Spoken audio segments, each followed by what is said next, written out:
Hello dear students, ये video उन students के लिए है जो फाइनल ऑडिट की वजह से ग्रुप 1 में हमेशा अटक जाते हैं। उनका स्कोर जो है वो 35-40 के बीच में कहीं ना कहीं अटक के रह गए और उनके समझ में नहीं आ रहा कि 2 अटेम्प्ट हो गए, 3 अटेम्प्ट हो गए, फिर भी ऑडिट में मेरे नंबर इंप्रूव क्यों नहीं हो रहे। ऐसे स्टूडेंट्स के लिए एक स्ट्रेटजी तो ये होता है कि किसी तरह ऑडिट में 40 ले आओ और एफआर और एएफएम में ज़्यादा मार्क्स ताकि ओवरऑल ग्रुप को निकाल लो। जैसे कि हम सब जानते हैं फाइनल में ग्रुप 1 के रिजल्ट बहुत अच्छे होते हैं। सिर्फ जो ग्रुप 1 स्टूडेंट्स देते हैं उनका रिजल्ट इस बार 21-22% चला गया था। तो अगर आपने एएफएम में एफआर में अच्छा स्कोर कर लिया और ऑडिट में 40 भी ले आते हो तो ठीक है, लेकिन अगर ऑडिट में किसी भी वजह से 40 के नीचे नंबर आ गए तो गई भैंस पानी में।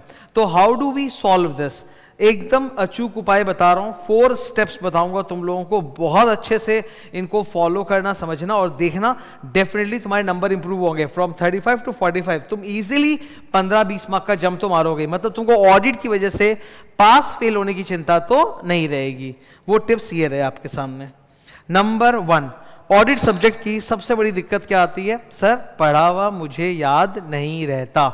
ये सबसे कॉमन प्रॉब्लम है और होगी भी, because final audit is a hardcore theory paper.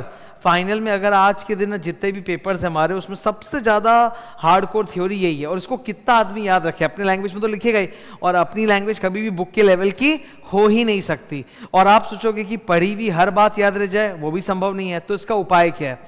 3 important revision techniques मैं बता रहा हूं, इन पे ध्यान देना। नंबर 1, आपको चाहिए unlimited revisions.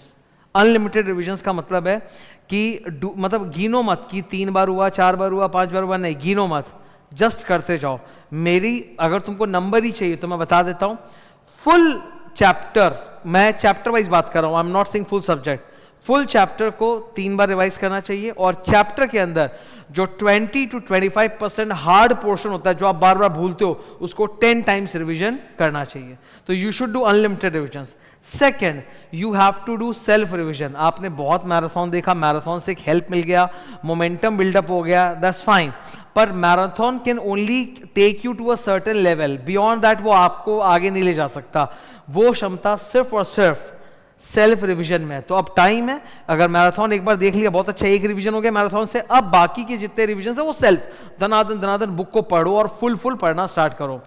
Third, audit subject में स्टूडेंट्स तो कंसिस्टेंटली तो पढ़ने का रूटीन बनाते हैं कि डेली में 2 घंटे पढ़ूंगा, पर इसमें बीच बीच में आपको इंटेंसिटी भी डालने की जरूरत है। इंटेंसिटी का मतलब, जैसे मान लो आपने लगातार 10 दिन तक 3 घंटे रोजाना ऑडिट पढ़ा। अब आप एक बार रुको, एक दिन वेट करके या 1 या 2 दिन का पूरा अंतराल लो और उसमें 12-12 घंटे ऑडिट रिवाइज करो। 10 दिन तक जो रिवाइज किया था वो तो जल्दी कर लो और एक्स्ट्रा पोर्शन भी करो। इंटेंसिटी रिवीजन भी जरूरी है। यहां ना इक्वल मेथड फॉलो करने से नहीं होता, मतलब इक्वल मेथड मतलब मैं डेली 3 घंटे पढ़ूंगा, अरे वो करो, पर उसके साथ बीच बीच में रुको और इंटेंसिव रिवीजन करो। इंटेंसिव का मतलब है 2-3 दिन तक लगातार बस ऑडिट रिवाइज करो, वो तुमको एकदम बूस्ट करेगा। वरना तुम मतलब फर्स्ट डे जो 3 घंटा रिवाइज कर रहे हो और एंड ऑफ 30 डेज जो 3 घंटा रिवाइज कर रहे हो, तुम्हारे लेवल में ज्यादा इंप्रूवमेंट नहीं आएगा। तो मिक्स इंटेंसिटी, ये तुमको एग्जाम में भी बहुत हेल्प करेगा, बिकॉज एग्जाम में हमको इंटेंसिटी चाहिए होती है। एग्जाम जब तुम पेपर देके आए हो और तुमको परसों जाना है ऑडिट पेपर देने के लिए, तो वहां इंटेंसिटी चाहिए कि मतलब 1.5 दिन में मैं मैक्सिमम रिवाइज करके जा सकूं ताकि मुझे एग्जाम में अटेम्प्ट करके आऊं। पहले का रिवाइज किया हुआ काम नहीं आता, एग्जाम टाइम में फ्रेश रिवीजन करना पड़ता है। अब जो स्टूडेंट्स लोग पहले से अच्छे से रिवाइज नहीं किए, वो एग्जाम टाइम में ढंग से सारे चैप्टर पढ़ ही नहीं पाएंगे। वो फिर वही 2-4 चैप्टर के भरोसे जाओगे और दिक्कत होगी। प्रोफेशनल एथिक्स वगैरह के वो पूरी दुनिया पढ़ रही है, उसमें फिर आपने स्पेशल क्या किया, आप ये सोचो। सेकेंड, तुम क्वेश्चन बैंक अच्छे से सॉल्व नहीं कर रहे हो, तभी वो रिफ्लेक्ट नहीं हो रहा है तुम्हारे आंसर्स में। क्वेश्चन बैंक अच्छे से सॉल्व करने का मतलब क्या होता है? जितने भी हार्ड क्वेश्चंस हैं वो कम से कम भी आप 3 बार रिवाइज करो। नंबर 2, एक बहुत बड़ी गलती स्टूडेंट्स क्या करते हैं, जैसे थ्योरी सब्जेक्ट में पेन पेपर की तो जरूरत है नहीं कि सॉल्व करेंगे लिख के, क्वेश्चन दिख रहा है, आंसर दिख रहा है, तो क्वेश्चन के बाद वो सीधा कंक्लूजन में जंप कर लेते हैं कि हाँ ना क्या होगा। वो पूरा फुल आंसर नहीं पढ़ते हैं। अब आप फुल आंसर नहीं पढ़ोगे तो आपके आंसर की क्वालिटी में वो थ्योरेटिकल पॉइंट्स, वो बातें निकलेंगी ही नहीं। तो read full answers. And third, follow ICI structure which is actually very dynamic. हम लोग जो स्ट्रक्चर बना के चलते हैं ना, जैसा लॉ में हम लोग का एक स्ट्रक्चर होता है कि पहले आप लीगल प्रोविजन लिखो, फिर केस एनालिसिस लिखो, फिर कंक्लूजन लिखो, आईसीआई वो स्ट्रक्चर में नहीं फॉल करता है। आईसीआई के ऑडिट के कितने क्वेश्चंस मैं तुमको दिखा दूंगा। उन्होंने शुरू किया क्वेश्चन से, मतलब कंक्लूजन से, फिर एनालिसिस और फिर थियरी। तो आईसीआई के अलग अलग क्वेश्चन आंसर में आपको अलग अलग स्ट्रक्चर देखने को मिलेगा। वो जरूरी है। तुम बोलोगे सर इसका तो मतलब कोई स्ट्रक्चर ही नहीं हुआ। इसका मतलब है that you are ready to write in every different possible way in exam. तुम्हारे आंसर में एक ही पैटर्न नहीं चलेगा पूरे पेपर में, तुम्हारा पैटर्न चेंज होगा, तुम भी डायनामिक बनोगे। अगर आईसीआई का आंसर का स्ट्रक्चर फॉलो करो डायनामिक है, तो तुम भी डायनामिक बनोगे, अपने आप होगा, ये स्पॉन्टेनियस होता है। थर्ड, तुम्हारी ऑडिट में स्पेसिफिकली हो सकता है कि तुम्हारी लैंग्वेज बहुत ज़्यादा खराब है, बिलो स्टैंडर्ड है। तो सर मैं लैंग्वेज कैसे इंप्रूव करूं? फर्स्ट बात तो आपको बता देता हूं, audit is not English language. English language अलग होता है, जैसे स्पोकन इंग्लिश अलग होता है, रिटन इंग्लिश अलग होता है, लॉ की इंग्लिश अलग होती है, ऑडिट की अपनी अलग होती है। तो तुमको ऑडिट की लैंग्वेज अपनी मजबूत करनी है। और वो कहां से होगा? उसकी ऑडिट, जिसको बोलते हैं ना ऑडिट की origin point, standards on auditing में हाथ जितना मजबूत होगा, जैसे फाइनल में जो पहले 11 चैप्टर स्टैंडर्ड्स, उनमें आपका हाथ जितना मजबूत होगा, आपकी लैंग्वेज उतनी क्लिष्ट होते चली जाएगी। तो स्टैंडर्ड्स पे फोकस करो।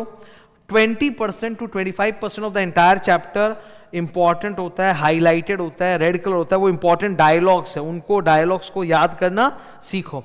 और कुछ स्टूडेंट्स को मैंने देखा है कि बोल बोल के याद करने से फायदा होता है, तो आप बोल बोल के याद कर लो, कोई दिक्कत नहीं, अच्छी बात है। बोल बोल के याद करने से भी एक फ्लुएंसी आएगा, मन लगा रहेगा, एनर्जी ज़्यादा मतलब अच्छी फील देगी।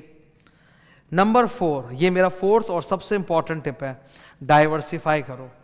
एक सब्जेक्ट जो होता है it is nothing but a portfolio of chapters. We know that ABC analysis है, A chapters constitute 50% of your paper, exam paper, B is 30% and C is 20%।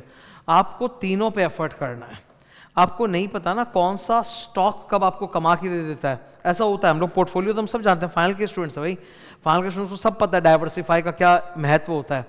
आप सिर्फ ए और ए बी के ऊपर जंप करके नहीं जा सकते, बेस करके नहीं जा सकते, आपको सी को भी देखना पड़ेगा। एग्जाम टाइम में अगर कोई स्टूडेंट मतलब बहुत ज़्यादा रैशनलाइजेशन करे अपने समय का और सिर्फ ए और बी को ही रिवाइज करके चला जाए, सी को छोड़ के जाए, तो बहुत दिक्कत होगी। बिकॉज अगर ऑडिट जैसे सब्जेक्ट में आप बिना रीड किए जा रहे हो पेपर में, तो आप मान के चलो कि आप उसके क्वेश्चन को अटेम्प्ट नहीं कर पाओगे। तो you have to revise all 3 categories beforehand only, ताकि एग्जाम के टाइम पे भी आप उनको देख के हल्का सा जा सको। ठीक है, ये डाइवर्सिफाई करना बहुत जरूरी है। समटाइम्स इट सो हैपेंस ना कि जो आज छोटे चैप्टर्स जिनको हम छोड़ के गए, उनसे इतना सिंपल आया कि हमको हॉल में, एग्जाम हॉल में रिग्रेट हो रहा है, काश यार ये मैं पढ़ के गया होता। क्योंकि आईसीआई आजकल क्या कर रहा है ना, पेपर को बहुत ज़्यादा एकदम रैपिड स्ट्रक्चर वाइज चेंज कर रहा है, केस एनालिसिस टाइप का पेपर बना दिया है। कहीं से कुछ भी पूछते हैं, कोई पर्टिकुलर चैप्टर जिससे 2 अटेम्प्ट से नहीं आया, अचानक से तुम्हारे अटेम्प्ट में आ जाएगा। तो प्लीज़ ये रिस्क मत लो, cover as much as possible, all chapters करोगे तो बहुत सेफ्टी होगी। अगर तुमने ये चारों चीज़ों पे एफर्ट किया, ध्यान दिया, आई एम टेलिंग यू, तुम आराम से इस 30-40 के जाल के बाहर निकल जाओगे। ऑडिट तुम्हारे लिए जो पेन पॉइंट है ना, वो पेन खत्म हो जाएगा। और बहुत सारे स्टूडेंट्स हैं जो फाइनल में आज रुके हैं, तो इस पेपर की वजह से रुके हैं। आप देखो, एक तरफ खुशी भी होती है कि ग्रुप 1 में 20-22% स्टूडेंट्स पास हो गए, पर आपको ये भी तो सोचना पड़ेगा 80% स्टूडेंट फेल हो गए, इतने सारे जिन्होंने अटेम्प्ट दिया। और फाइनल में आप ये मान के चलो कि मतलब पूरे हिंदुस्तान में जितना स्टूडेंट्स बैठ रहा है, उसमें कम से 50-60% स्टूडेंट सीरियस स्टूडेंट है। वो अटेम्प्ट वाले स्टूडेंट्स हैं, वो बहुत सीरियस होकर पढ़ के आए कि हाँ मेरा निकल जाए। तो उनमें मतलब 20% निकले, 40% लटक गए, ये दुख की बात ही है। तो इस साइकिल से बाहर निकलो। मतलब ये एक बार एग्जाम क्लियर हो जाए जिंदगी का, फिर पढ़ाई के तरीके से नहीं, तुम अपने तरीके से जिंदगी जीना और सक्सेस पाना। ठीक है, और भी टिप्स मैं शेयर करता रहूँगा ऐसे तुम लोग के साथ। मेरे साथ कनेक्शन बनाए रखो। Thank you.